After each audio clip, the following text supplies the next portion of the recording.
Con respecto al 11, acá me echamos dos cosas. Los dos primeros son bastante sencillos, salen enseguida, ¿sí? Vamos a los más complicados. ¿Qué es lo que tengo que tener en cuenta en el punto 11? Primero, saber identificar una proposición y obviamente dónde empieza y dónde termina esa proposición y cómo simbolizarla, o sea, abreviarlas. O sea, lo que se agrega es una complejidad más, es identificar y armar nuestro problema. O sea, me tiene que quedar igual que acá. En este ya tenemos las abreviaturas preestablecidas. Tengo que P vale tanto, Q vale tanto, R, S, T y W valen tanto, ¿sí? Lo único que me queda por hacer es armar nuestro problema y después demostrarlo. ¿Cómo sería armado nuestro problema? Tengo que leer el enunciado, lo leo dos veces, primero para saber de qué se trata y después vamos a ir armando. Dice, demostrar que José es tío de Juan o Pedro es primo de Raúl. O sea que ya empieza con una conclusión. La conclusión es lo que está ahí arriba, ¿sí? Entonces, punto uno, el final es ese. Primera premisa, dice, David es primo de José y María es tía de Luis. Ahí terminaría, son dos premisas compuestas. ¿Quién es David es primo de José? Busco David es primo de José, es R. Y María es tía de Luis, es S. El punto seguido es una conjunción. Puedo seguir derechito, pero no nos conviene a nosotros. Nos conviene que nos quede separado, así no aplicamos simplificación y andamos buscando por todos lados. Entonces, los puntos seguidos, los punto y coma, los coma pero, el coma y, todo lo que voy a hacer es escribirlo en una nueva premisa, ¿sí? Es una conjunción y se escribe abajo. Si Raúl es tío de Doris, entonces Juan es hermano de Pedro o María es tía de Luis. Entonces, si Raúl es tío de Doris, buscamos Raúl, tío de Doris, implica que Juan es hermano de Pedro, abro paréntesis, claro está, o María es tía de Luis. 3. Si Juan es hermano de Pedro, quiere decir, ese quiere decir es una implicación, está implicando algo. Uy, que José es tío de Juan. José es tío de Juan, me implica P. 4. Pero si María es tía de Luis, entonces Pedro es primo de Raúl. Tía de Luis implica que Pedro es primo de Raúl.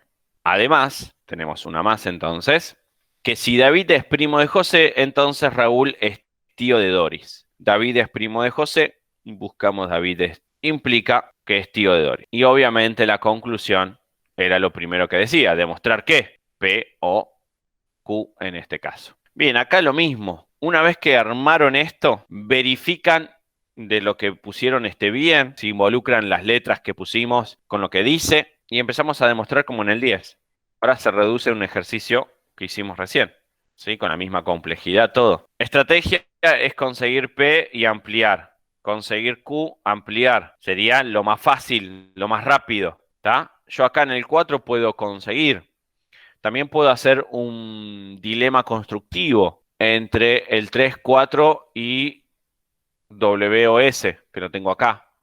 Este también tengo varias alternativas. Una de ellas sería 6. Puedo obtener S en la simplificación o R, ¿sí? Simplificación en 1. Yo pongo las dos letras. Si ustedes se dan cuenta que no la van a usar para nada esa letra, no hace falta ponerla, ¿sí?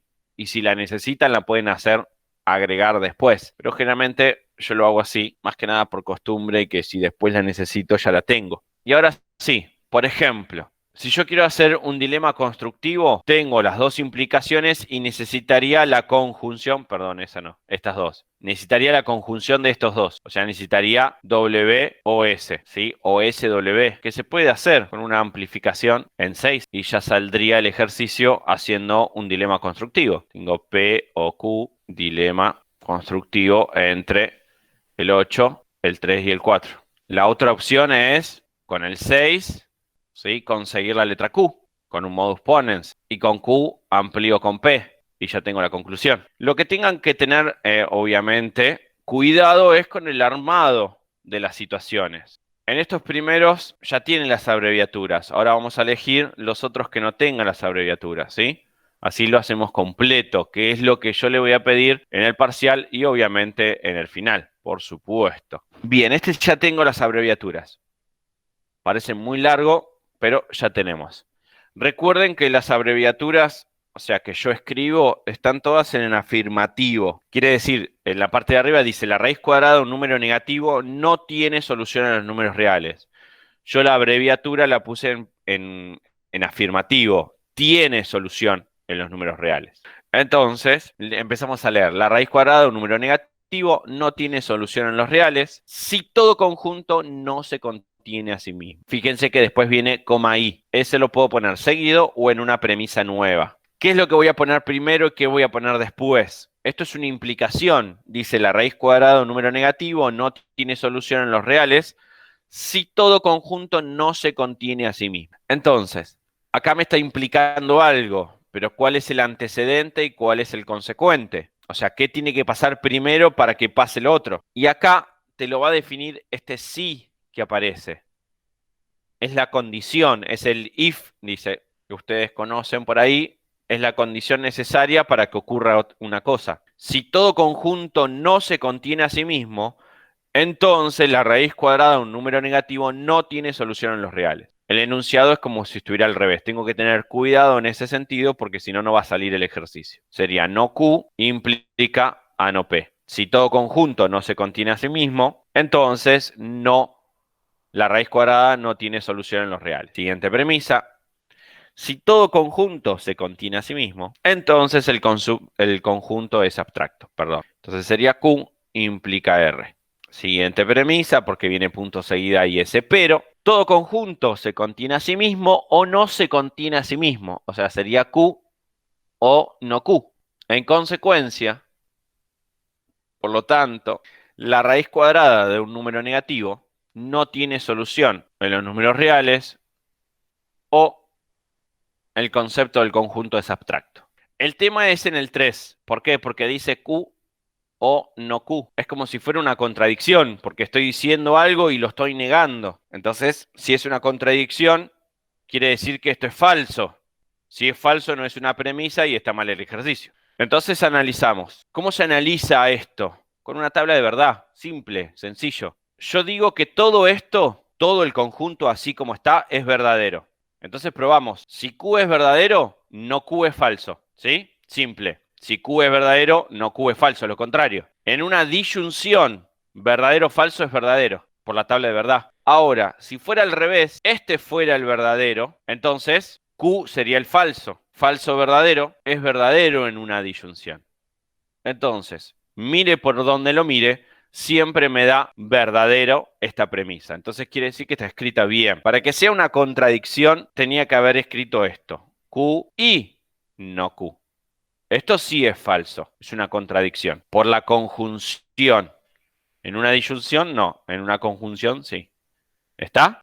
Bueno, este sale en un paso solo. Aplico dilema constructivo entre el 1, el 2 y obviamente el 3. Y me queda no P o R. El dilema constructivo era P implica Q, R implica S, y tenía que tener estos dos, los antecedentes, en una disyunción. Y obtengo los consecuentes tal cual aparecen ahí. Acá tengo dos implicaciones. Acá tengo no Q, que está acá. Tengo Q está acá, en una disyunción. El formato se sigue manteniendo. ¿Y qué me está dando como conclusión? Este consecuente, perdón, y este. ¿Sí? Entonces el formato del dilema se mantiene. Pero lo importante era eso, de que esto estuviera bien planteado. Bien, en los ejercicios que siguen, no tengo abreviaturas, o sea, las tengo que escribir yo. ¿Qué quiere decir? Voy a elegir una letra, voy a decir, o sea, a qué proposición estoy llamando la letra A, B, C, D, y bueno, y así todas las que necesite. Entonces, leo primero para qué se trata.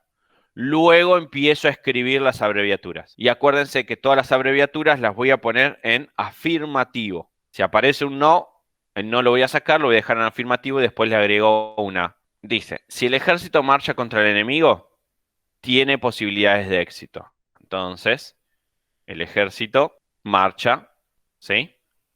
Tiene posibilidades de éxito. Posibilidades. Dice, y arrasará la capital enemiga si tiene posibilidades de éxito. Ahí hoy tenemos posibilidades de éxito, se repite. Acá arrasará la capital. Y ahí tenemos otra. Dice, el ejército marcha contra el enemigo, ya lo pusimos. O se repliega rápidamente. Este es otro. Se repliega rápidamente. Bien, se repliega rápidamente. El enemigo ataca su retaguardia, ya lo pusimos. No, no lo pusimos. El enemigo ataca su retaguardia, eso no. Atacará su retaguardia, ¿sí? Y perderá la guerra. Acá tenemos otra. Si el enemigo ataca su retaguardia. Por lo tanto, si no arrasa la capital enemiga, perderá la guerra. Creo que con esto ya tenemos. Si el ejército marcha contra el enemigo, tiene posibilidades de éxito. Esta coma indica una implicación, o sea, A implica B, que dice, si el ejército marcha contra el enemigo, tiene posibilidades de éxito. Como aparece punto y coma ahí, voy a escribir una siguiente premisa, o sea, voy a ir abajo, dice, y arrasará la capital enemiga si tiene posibilidades de éxito. Acá pasa lo mismo que en este caso, ¿sí? Este sí es el que te va a definir quién es el antecedente, o sea, va a ser B, implica C, que es la arrasa la capital. ¿Está? Si yo lo pondría al revés, está mal porque no es lo que dice acá, ¿sí? Acuérdense que ese sí es el condicional que me marca quién es el antecedente y quién es el consecuente. Siguiente, o el ejército marcha contra el enemigo o se repliega rápidamente. A o D, creo que era repliega rápidamente. 4. Si se repliega rápidamente, el enemigo atacará su retaguardia. O sea, D implica E. 5. Y perderá la guerra si el enemigo ataca su retaguardia. Pasa lo mismo que arriba. El sí condiciona quién es el que está adelante. Si el enemigo ataca su retaguardia, E implica que perderá la guerra. Por lo tanto, en consecuencia, si no arrasa la capital enemiga, entonces perderá la guerra. Y ahí me quedaría armado nuestro sistema. Acá tengo que tener cuidado con ese sí que aparece adelante. Es como que está escrito al revés las implicaciones. Bueno, y ahora me quedaría lo mismo hacer que el 10. Bueno, acá pasaba lo mismo que hicimos en el ejercicio este. ¿Sí? Fíjense que tenemos no C implica F. La C negada no aparece en ningún lado, pero sí aparece la letra C y la letra F. Entonces tendríamos que ver cómo poder visualizar esta implicación, de dónde provino esta implicación. Entonces vamos a usar el mismo mecanismo que hicimos antes. Voy a agarrar un cálculo auxiliar. Vamos a hacer así. Voy a decir, bueno, no C implica a F. Yo sé que la implicación se puede transformar en una disyunción y viceversa, una disyunción se puede transformar en una implicación. Por eso es la equivalencia de la implicación, ¿sí? Entonces, ¿cómo desarmo yo esto? ¿Qué es lo que me dice la equivalencia y la implicación? Me está diciendo de que esto va a ser equivalente a la negación del primero, o sea, del antecedente, o el segundo queda igual. O sea, disyunción, segunda proposición o consecuente, me queda igual. Acá arreglamos, me queda C o F. Doble negación, por supuesto, y tenemos ahí. Entonces, esto es equivalente a decir esto. Si quieren probarlo por tabla de verdad, se puede probar todo lo que ustedes quieran, pero ya sabiendo la equivalencia, planteamos. Acá tengo que tener cuidado con la doble negación y eso. Entonces, si yo consigo esto que está acá, yo consigo C o F, puedo aplicar una equivalencia de la implicación y obtengo lo que quiero. Entonces, fíjense que de esta manera obtengo algo más, ¿sí? Próximo a lo que necesito conseguir. Puedo conseguir la letra C y ampliar, conseguir la letra F y ampliar. Fíjense que más o menos son todos parecidos. O utilizar el dilema constructivo porque me da positivo, ¿sí?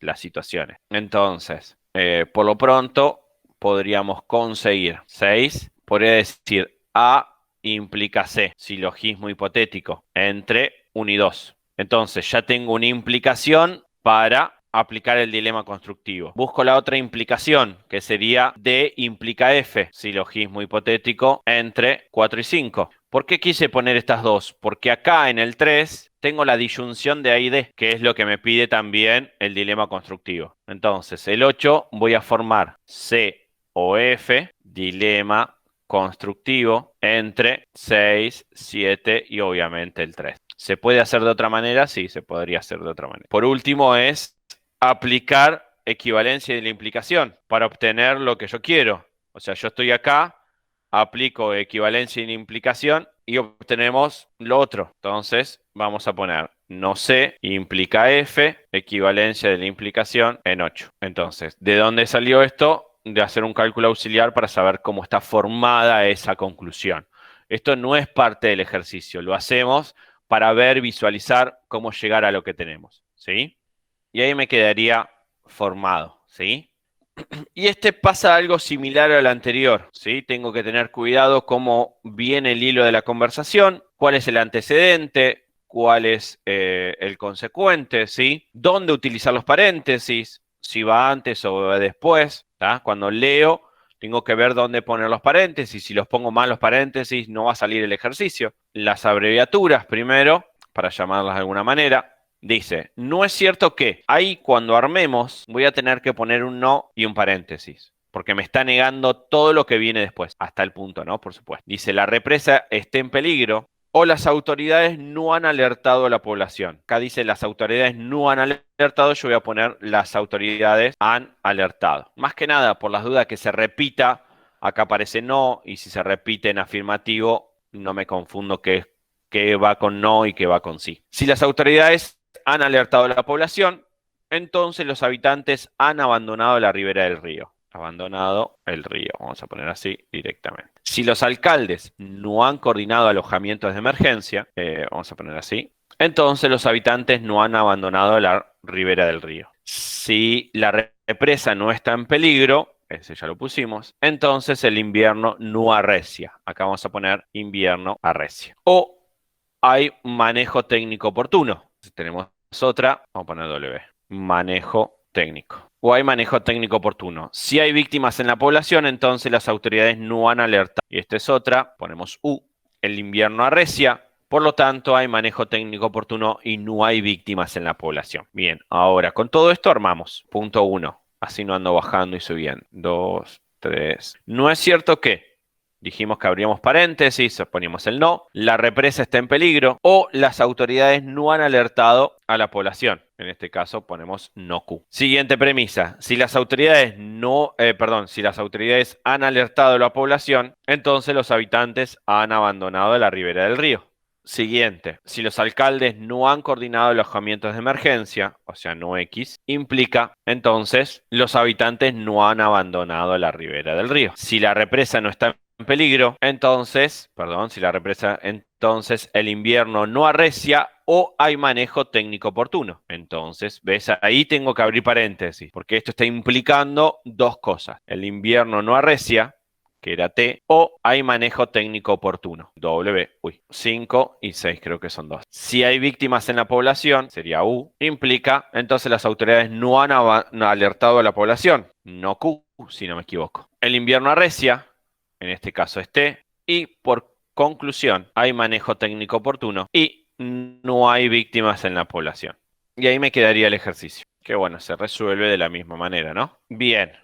Acá tengo una conjunción, o sea, necesito liberar W y la letra U. En este caso, la letra U en forma negada. Entonces, tendríamos que conseguir primero la W y después vemos qué pasa con la U, ¿sí? Que se podría conseguir en el punto 5, acá, haciendo un mouse tolerance, ¿sí? Que me da la primera opción en su forma contraria. Entonces, por ejemplo, en el 1, que tendría que ser 7, puedo aplicar Morgan para que me quede una conjunción y liberar la letra P y la letra Q, que me va a permitir conseguir todo lo que yo quiero. ¿Por qué? Porque acá consigo W y acá voy a conseguir la letra U. Entonces, por lo pronto hago no P y la doble negación de Q, que sería poner doble negado. Si quieren poner Q directamente lo pueden hacer.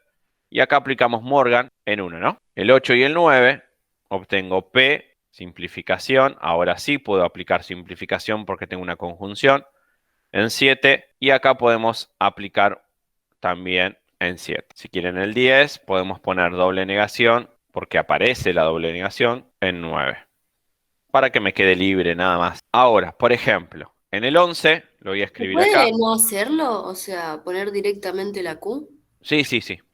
Acá puedes poner Q y acá puedes poner Q si querés. Es más, si querés lo puedes dejar así, no, no Q. ¿Por qué? Porque yo ahora en el 5, vos tenés esto, ¿sí? Yo necesito obtener no U. Para obtener esto necesitaría aplicar el mouse tolerance. Y el mouse tolerance me dice que tendría que tener la Q la Q esa, ¿sí? O sea, esto, en su forma contraria. ¿Sí? ¿Cómo sería en su forma contraria? Sería esto, la negación de lo que tengo acá, ¿no? ¿Se entiende? Podría obtener el 9 Y si vos pusiste Q, también es la forma contraria, porque es la doble negación. También, al tener esto, voy a poder obtener la forma contraria de esto. Más Ah, que nada bien. para que lo sepan cómo utilizar. Sí, el formato es igual.